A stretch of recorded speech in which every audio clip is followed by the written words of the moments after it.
Welcome to What Works and Why with me, your host Praseed Jagannathan. My neighbors are building a global luxury brand. You heard that right. In this episode, we speak with Suresh and Mahesh Ramakrishnan, identical brothers, my neighbors in Chennai for the last 2 decades, and founders of Whitcomb and Shaftesbury, one of the leading super luxury bespoke suit brands in the world. Whitcomb and Shaftesbury specializes in artisanal bespoke suits of the highest standards, constructed from the finest materials and exacting craftsmanship.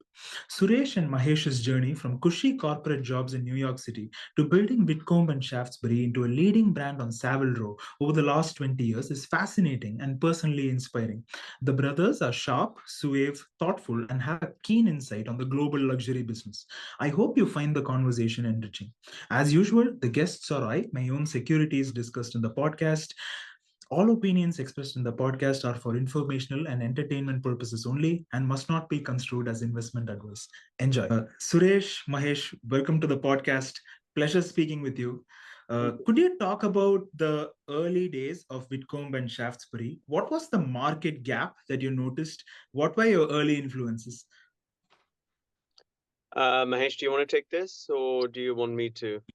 Yeah, go for it, Suresh. Go for it. Yeah, okay. So, see, I guess the early influences were, I guess, primarily both Mahesh's and mine interest in clothing. I mean, we were both working in New York. I was in finance, Mahesh was in consulting, and we had to obviously wear suits to work.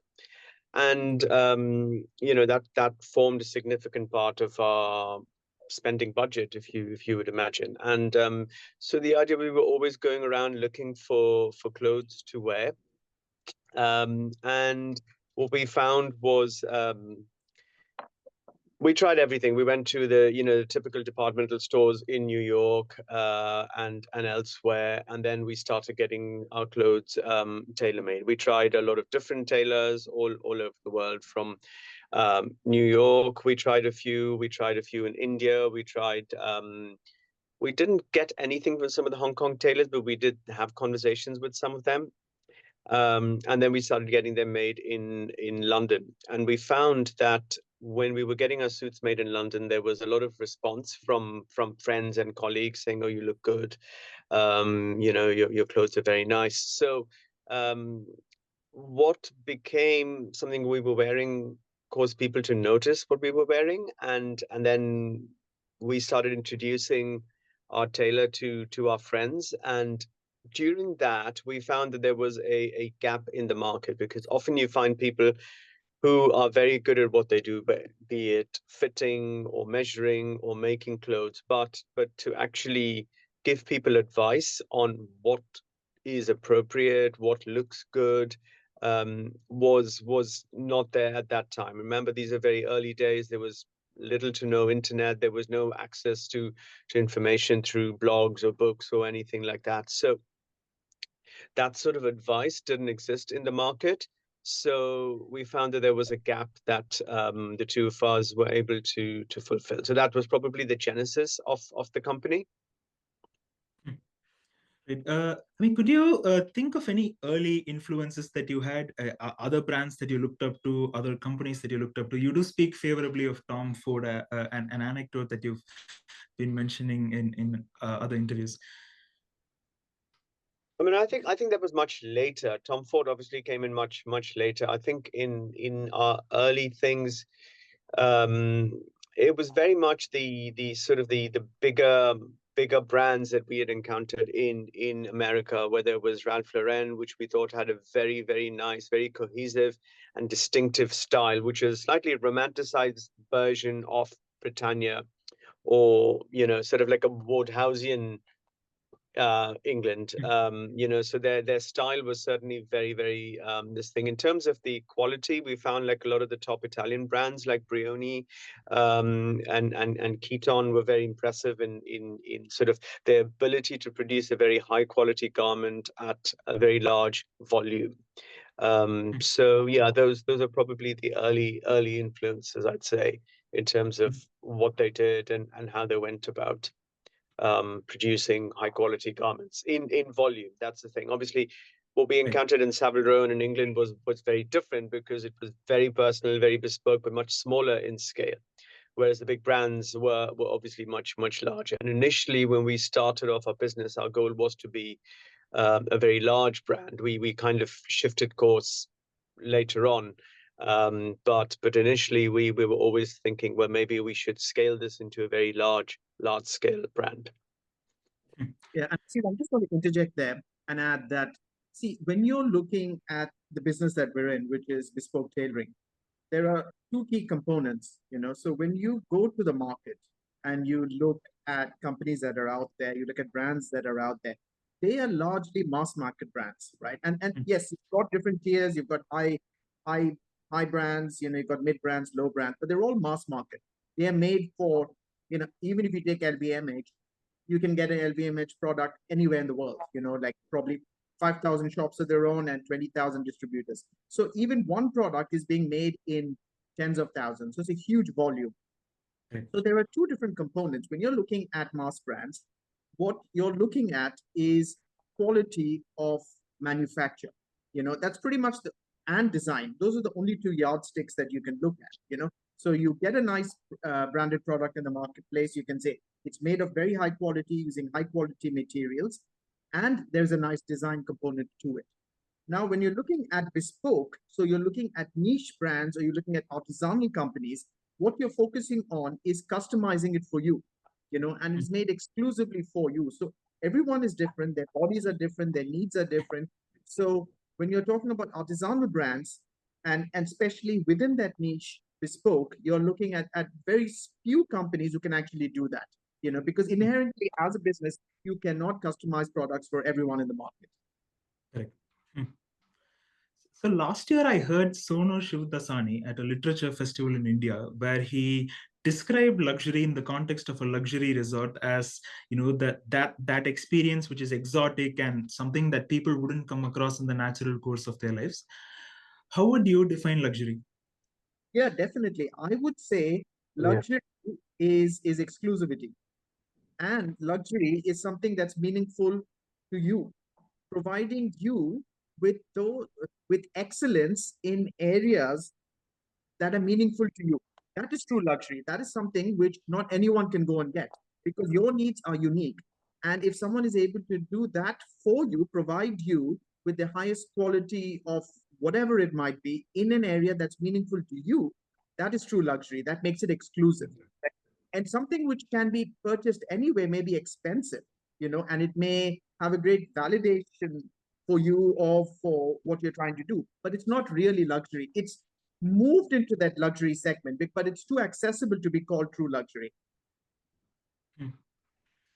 Great. Great. I mean, I just had a question following up on your point on scale.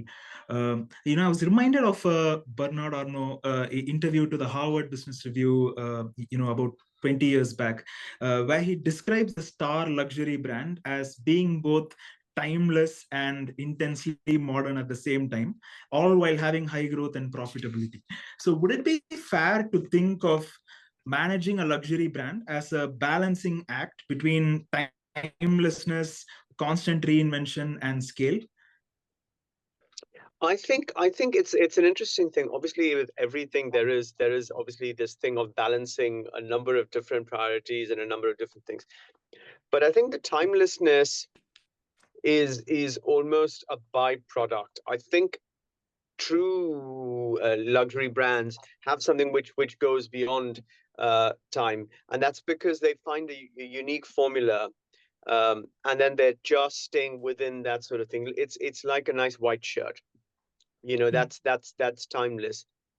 A nice pair of jeans, that's timeless. It will never go out of fashion 20 years ago. It'll never go out of fashion in 20 years. It may have waves, it may have flavors of it, might be wider, might be narrower, might be a bit more sandblasted, might be less sandblasted, different raw denim, processed denim. But the core product doesn't change. And I think that you have to, if you want to build a brand which lasts for a very long time, every really successful brand has one or several very core things which always last forever. So I think the timelessness is almost has to be a given, you know. Hmm. That's why technology companies very rarely in converse stick around for a very long time, whether it's a Microsoft or an IBM or whatever. The very nature of technology is that it gets replaced, you know, and becomes irrelevant. Even motor car companies are slowly becoming irrelevant, you know, as autonomous vehicles and all of those things.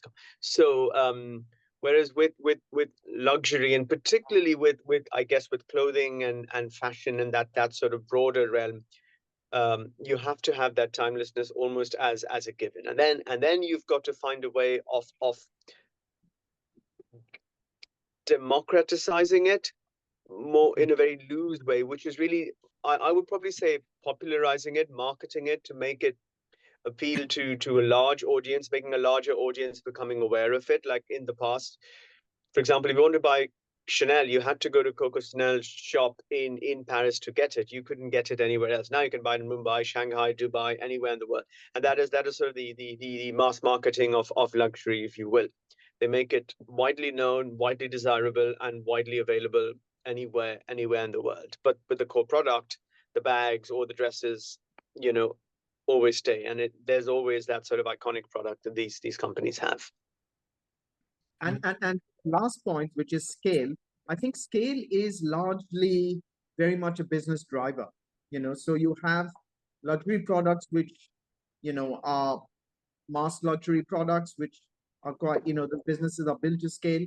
And then you've got niche luxury products which, it could be food, as a great example. Or there is this one small village in Japan, which is the only village which makes a particular type of denim, and that's extremely exclusive and very difficult to get. So those are not really scalable because of the nature of the product, that the minute they scale, they no longer are exclusive. And with the loss of exclusivity, the loss of that luxury goes away from certain products. So scale would depend, I think, largely on the product and as well as the business drivers of the business behind it.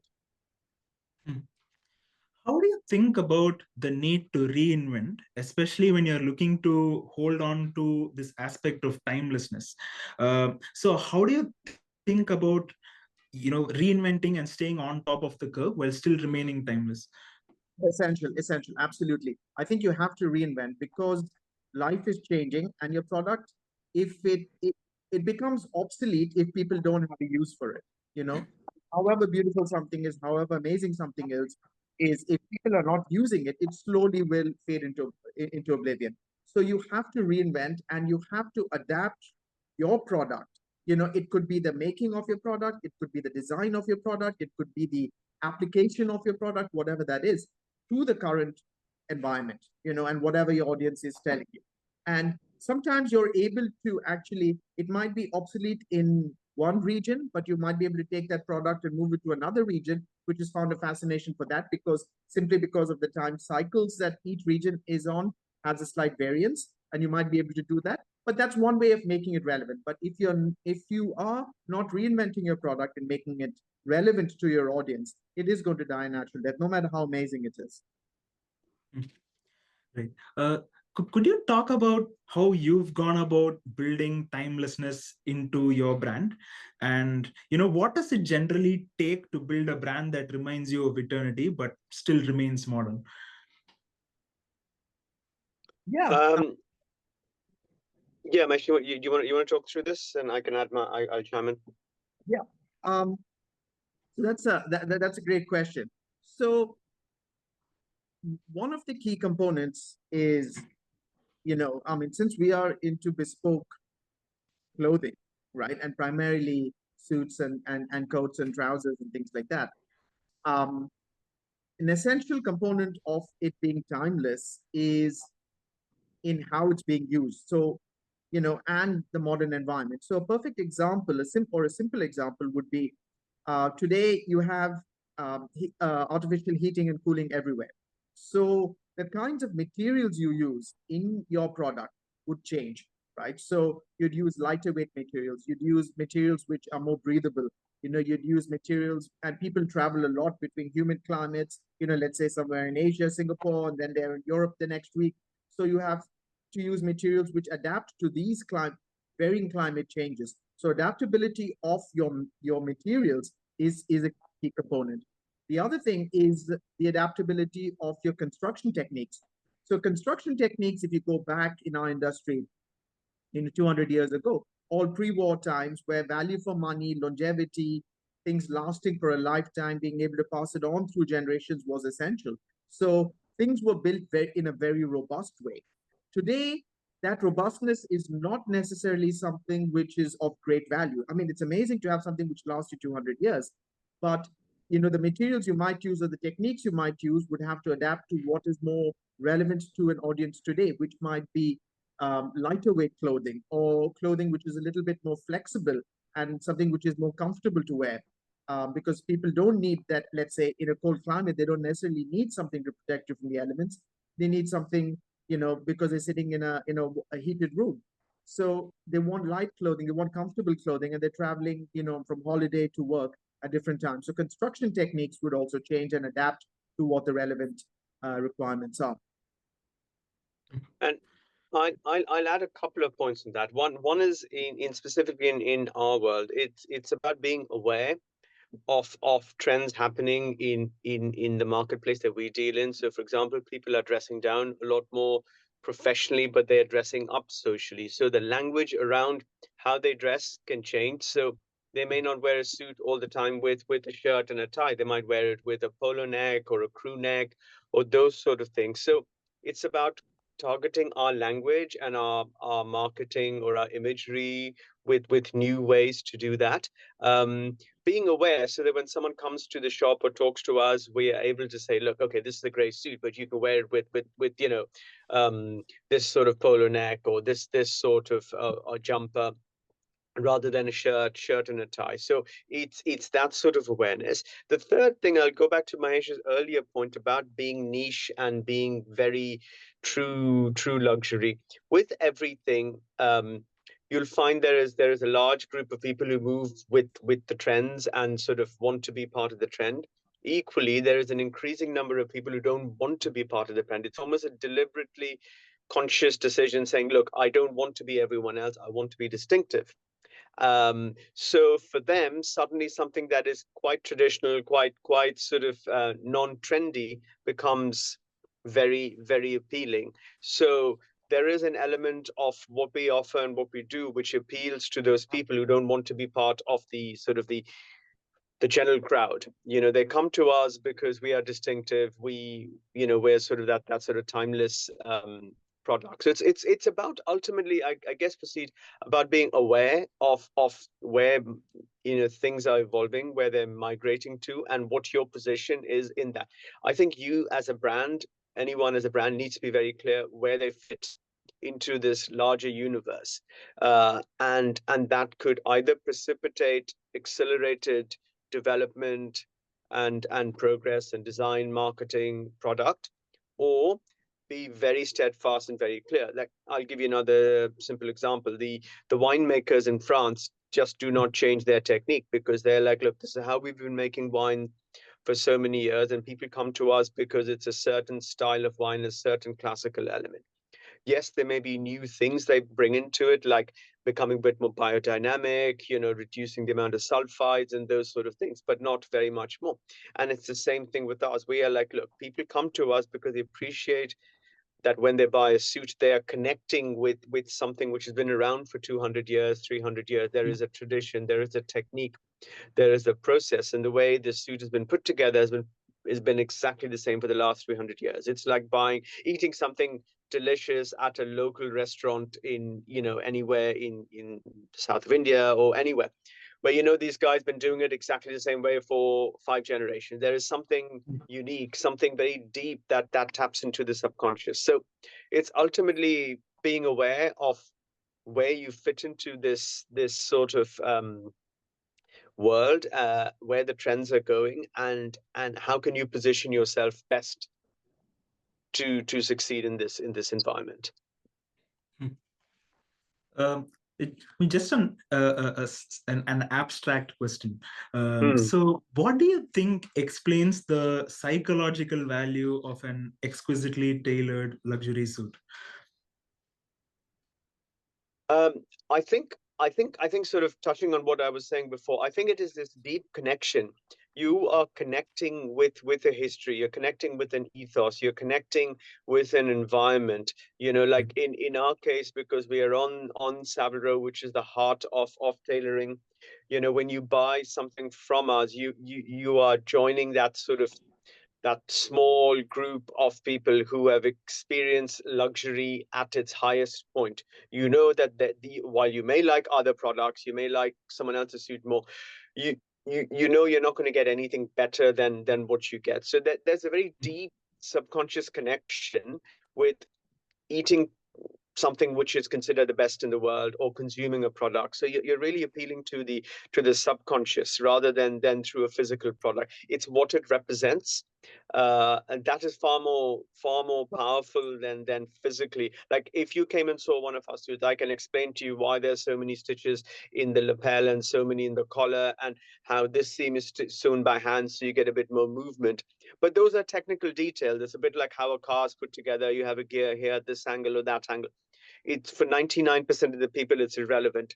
What's relevant is that it has been somehow certified, it has been somehow been accepted. So when you wear a suit and you walk into a meeting, there's that deep confidence that, you know what, no one's going to judge you on your suit, because you know that is, and that brings a deep subconscious satisfaction to people. And I think that's what people keep coming back to, that feeling that, look, hey, when I'm wearing something, I know I'm not going to be judged on how I dress in a negative way. I'll always be judged only in a positive way. So I can focus on being myself. And that makes them confident. That makes them better. It's very empowering, you know? True. Sorry, Mahesh, you were saying something. I don't think we heard you. Other thing is it's being part of a very exclusive club. When you're getting something which is hard to obtain, which takes time, which has got a great history associated with it. The number of people who have access to this product or will actually be using a product like this is very limited. So it's a very exclusive club, very much at the top of the totem pole. So that gives you that confidence or that psychological satisfaction that, look, I've come to a certain position in life where I am part of this club. And you might be the only person who knows it. No one else may know what you're wearing, right? But you have that psychological confidence that you've actually achieved something and you're part of this group. Right. I'm just extending on your answer. I mean, so Saville Row, been around for centuries, and then you have this community of people who've been at it for a very long time. Now, my understanding of, my understanding of communities like that is that there might be certain barriers to entry where the community is a bit protective, where there might be exclusive coteries. So while you got into Saville Row in the early days, I mean, was acceptance a challenge, and what did it take to get accepted?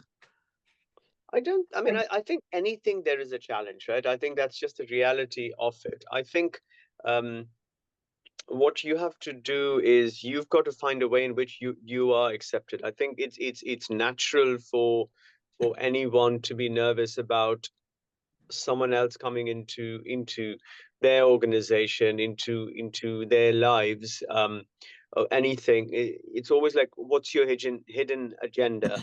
And I think one of the things that at least certainly worked for Mahesh and me was that we had no agenda. We were not trying to get into Saville Row. We were not trying to be a Saville Row tailor. We were not going around. We still don't tell people we're a Saville Row tailor. That's not in our marketing. We just talk about standards. We talk about quality. We talk about what we do rather than what we're part of, because we're not trying to piggyback off anything. We're not a 100-year-old company, so we don't want to act like a 100-year-old company. I think what we want to always communicate is the techniques that we use, and the people that we have been around for a very long time, and they know what they're doing. So I think that certainly helped us a lot. I think there was hey, these guys are not coming in and trying to piggyback off a reputation. And because there are tons of tailors. If you came down to London and you walk down Savile Row, you walk around this, what I guess when I say Savile Row, it's what we refer to as the golden mile of tailoring. It's like a Wall Street firm. Very few Wall Street firms are actually on Wall Street. What it really means is a certain standard. What we call it here, we call it the West End. There are tons of companies in and around, who claim to be the genuine deal, but are not. You know, they're not bespoke tailors. They don't really use any of the techniques that are being used, and I think the trade has always been very nervous and will continue to be nervous about these sort of people who are not really necessarily um, you know, doing things the way they should be done. So I think that always helps. I think when you come in, you know, not trying to steal anyone's thunder or trying to piggyback off someone, but you just quietly go about doing your thing, and then over time people realize that, you know what, actually what you're doing is pretty remarkable. I think it also helps, again, in our case, that we have people who have been working in the community, so suddenly they see it as being an extension of the community rather than an outsider. So that's always helped us. Yeah. How has your thinking on scale evolved over your journey? I mean, you spoke about, you know, starting Yeah. off trying to become a really big brand. Yeah. I think originally we wanted to become a big brand because that was the world we came from. We came from very large companies with worldwide presences, you know. So we were always used to thinking of building businesses in that way. I think as we got more into it, I'll touch on Mahesh's earlier point about, we realized at heart we were an artisanal company. So I would go back to my old, I used to work at Goldman Sachs, and they used to have a wonderful philosophy, which is we would rather be best than biggest. I think we realized that is where our true passion and our interest and our focus lay. We would always spend more time and more money investing in our product rather than marketing our product, and we still do that. We're always trying to make our product better. The sort of that slightly Japanesey Kaizen position. We're not inventing anything new, but we're constantly tweaking it to become better. And I think it was a gradual realization for us. It took a very long time because we were always like, okay, we're getting better and better as a product, but are we getting bigger and bigger as a company? And you know, it takes a while to accept what really matters to you and where you want to fit into a larger universe. So that sort of thinking of being the biggest has gone away and been replaced by, we would just want to be the best. And so that's become very much our focus. And all of our business decisions, all of our analysis, all of our investment goes back into that thing, just to be better tomorrow than we are today. Right. So speaking of a bespoke brand, would you say that talent is the primary constraint to growth, primary constraint to scale for you? No, I don't think so.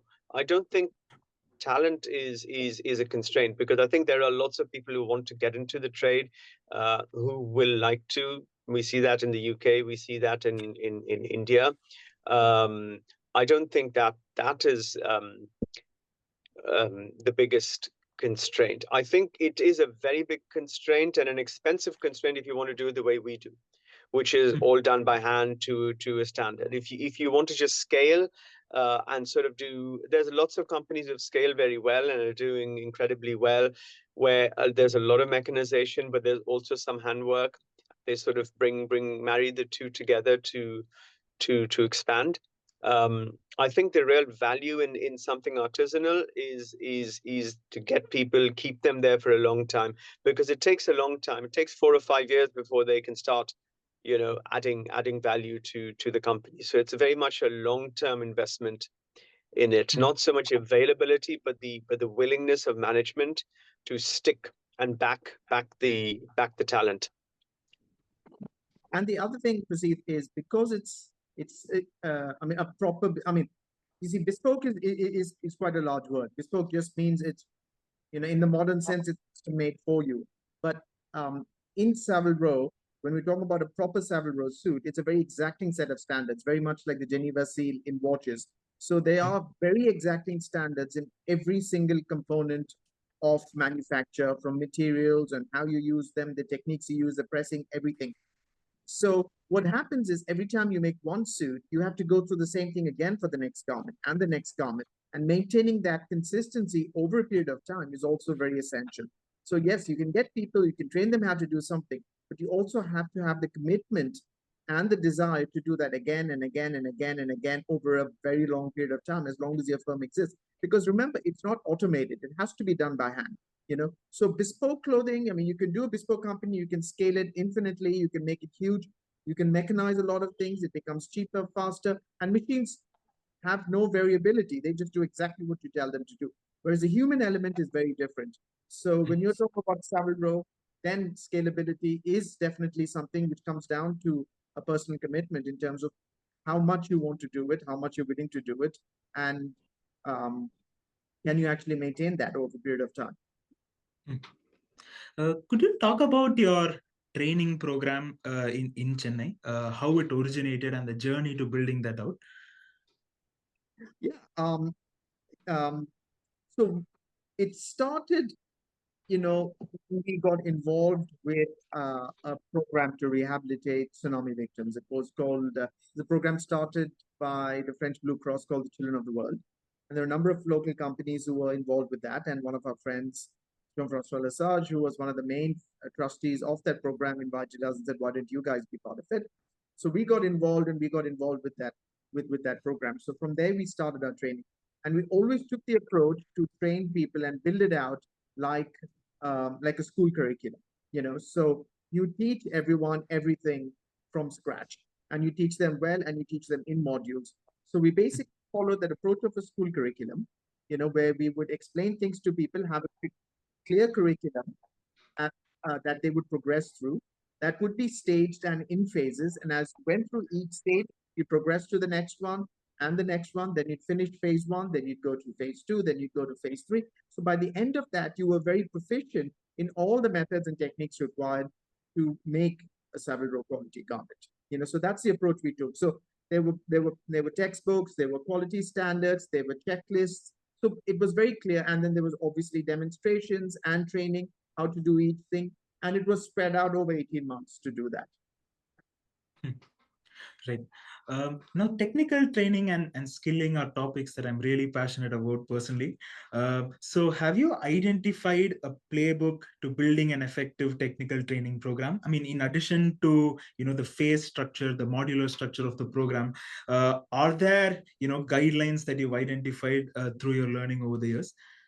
Definitely. And I think one of the key guidelines is, or three, I don't know if they're guidelines or mantras or whatever.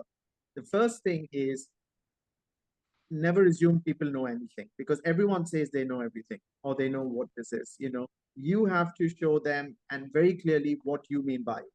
So there's no ambiguity in language, you know. So you must be very clear as to what exactly you mean by A, B, C, and explain that till your audience also repeats that back to you. Once you do that, you have to make sure that you're showing them how you want them to do it and show them how to check if they're doing it right. So that's a crucial loop missing in the learning cycle, because you tell people what to do and you show them how to do it and they do it, but you don't tell them what to check for. So over time, when you stop checking, they don't really know if they're doing it right or wrong. So to complete the feedback loop, you've got to show them what the quality check is and how to check that themselves. You know, once they do that, then you take them through things very sequentially, you know, as to how A plus B leads to C. You know, you can't jump sections very quickly. You have to make sure they understand the language first. B, they know how to do something and they know how to check it, and then how the two come together to build something. And you can apply any curriculum, anything you're training for. And I will reiterate the importance of that feedback loop. I think that is something that people miss a lot. That constant feedback when you do something. How do you know it's right? How do you know you're doing it right? And how do you make sure that you're doing it right consistently? Only then can you actually become better. Otherwise, you can arrive at the same answer five different ways, and there never will be consistency over time. So that is a really, really crucial element that is usually almost always missing in my experience. Do you track learning progress? How do you do it?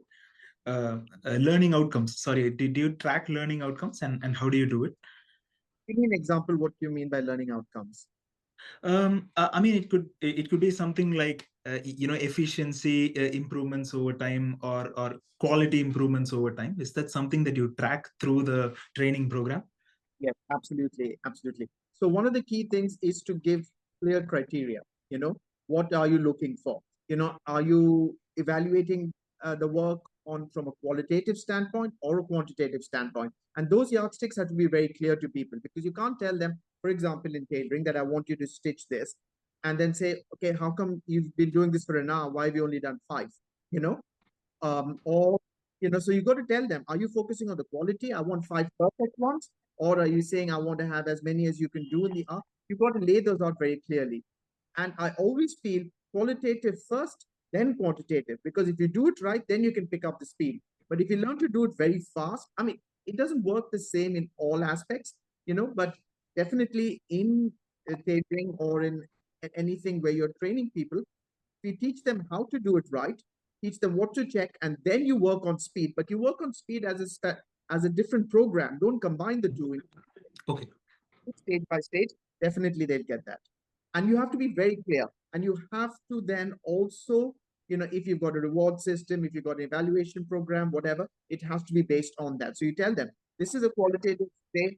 I'm going to evaluate, who can do this perfectly. This is a quantitative day. We're going to see who can do the most number of pieces in the hour. So you lay that out very clearly. So your audience then is not confused as to what they are working on. And I will just reiterate Mahesh's point about the reward. I mean, that's something we did a lot. We tied in promotions, salaries, selections, all against very fairly and very this directly to their delivery against very clear objectives that we laid out. So there was no ambiguity.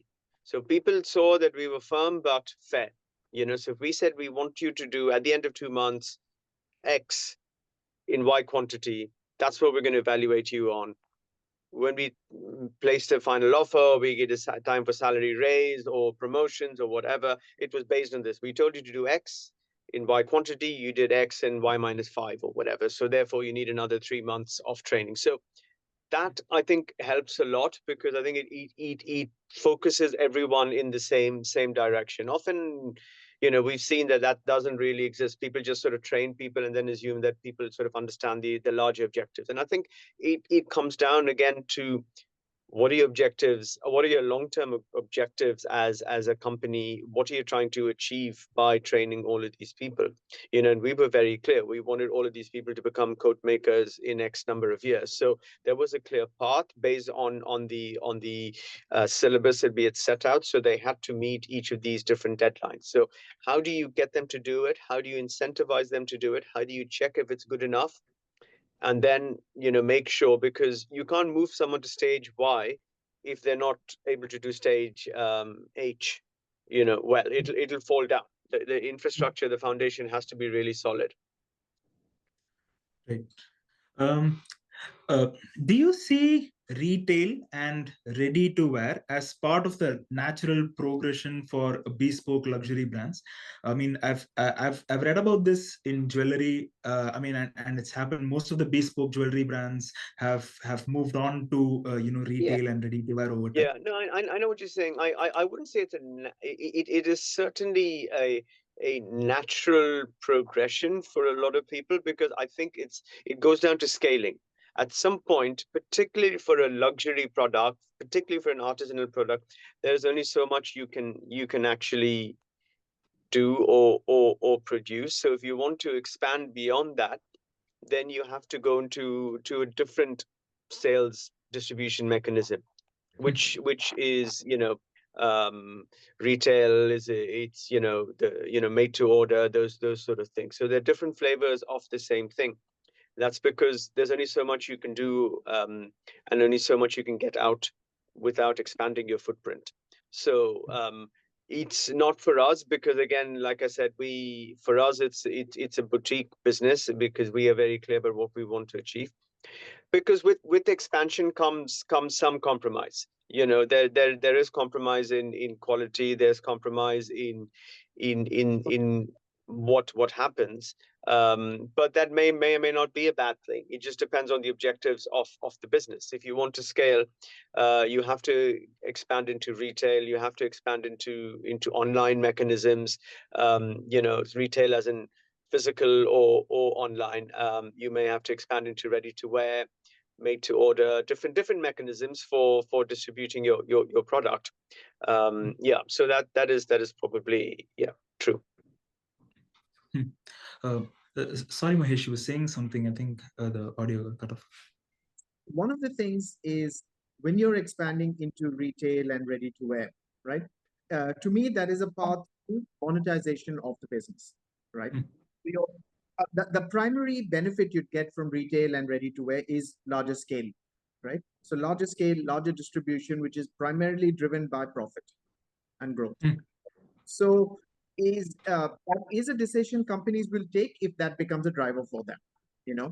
I'm not being judgmental about it, but it again comes back. It is a natural decision that you would see a lot of companies make, because once they've developed an expertise in something, they're looking for ways to monetize it, and this becomes a natural path to monetization. But purely product standpoint, it is not a natural progression. In fact, if anything, it's in some ways a step back, because like Suresh says, you will have to compromise. So if yours, in a sense, that if yours is an authentically handmade product, it could be a restaurant, it could be a food business, it could be cricket bat making, whatever it is. The minute you are scaling in any way, some amount of mechanization has to be there. Because otherwise what happens is you will not, because any decision driven by quickly upside, right, will then bring in cost bearings into it. So efficiency becomes a component of your decision making to expand. Efficiency becomes a component of your plans, right? So efficiency largely in any kind of manufacturing will require mechanization, right?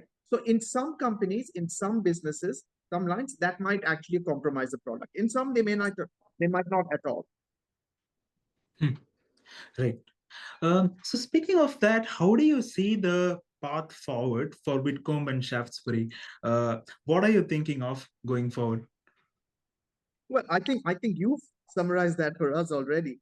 So we have basically two parts. One is to stay, like Suresh said, very artisanal, the best, just focus on being the best, right? Just focus on doing everything in a very traditional, artisanal way, for the foreseeable future.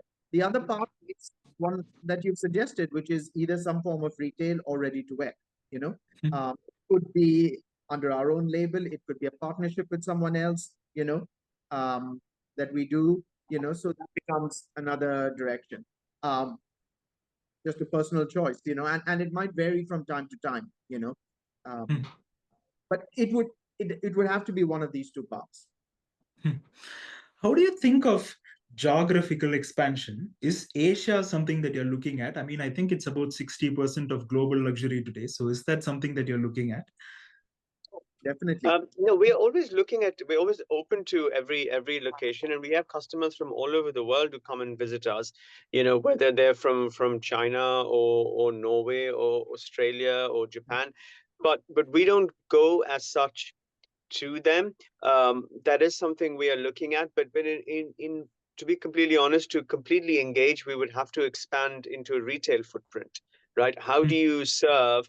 We totally recognize that that's where it's all happening. That's where a lot of wealth is. In fact, this morning, Mahesh and I were talking about potentially, Singapore and some of those things, because we've got some very wealthy Singaporean clients, and we're like, well, how do we expand into that sort of market? So we're always looking at it, we're always thinking about it, but I think the challenge is the mechanism. See, we are unique, or our trade is unique in that it's a very high touch point business. It's not like a retail where someone comes and buys a scarf or buys a t-shirt and goes, and you may or may not see him again unless he wants to come in and buy another one.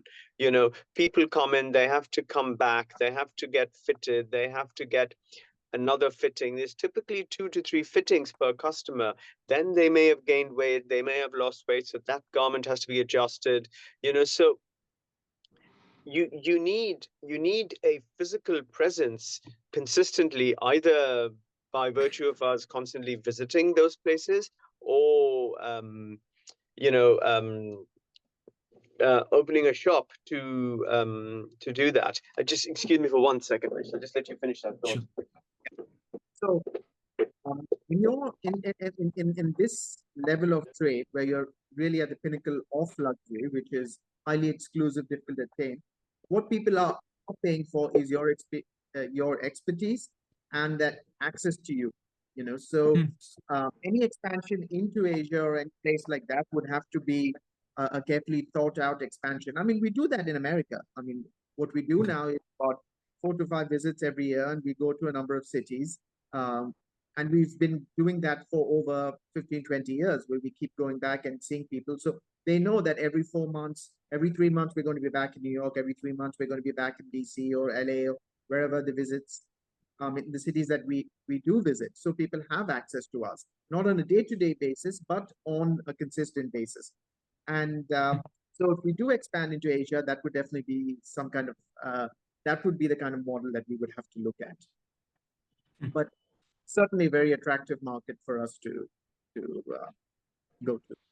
Yeah, certainly. And so it was a very interesting anecdote that I read in Rishwan's annual report recently. Right?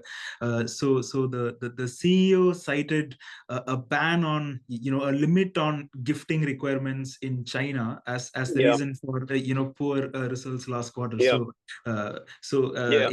Asia is having a pretty significant impact. Well, they for the longest time, I think luxury, particularly European luxury, and I'd probably say all luxury, the number one driver is China.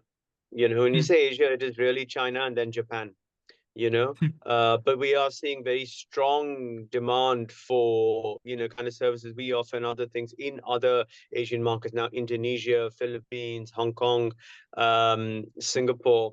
Very, very strong demand for, and a very sophisticated consumer base in a lot of these countries.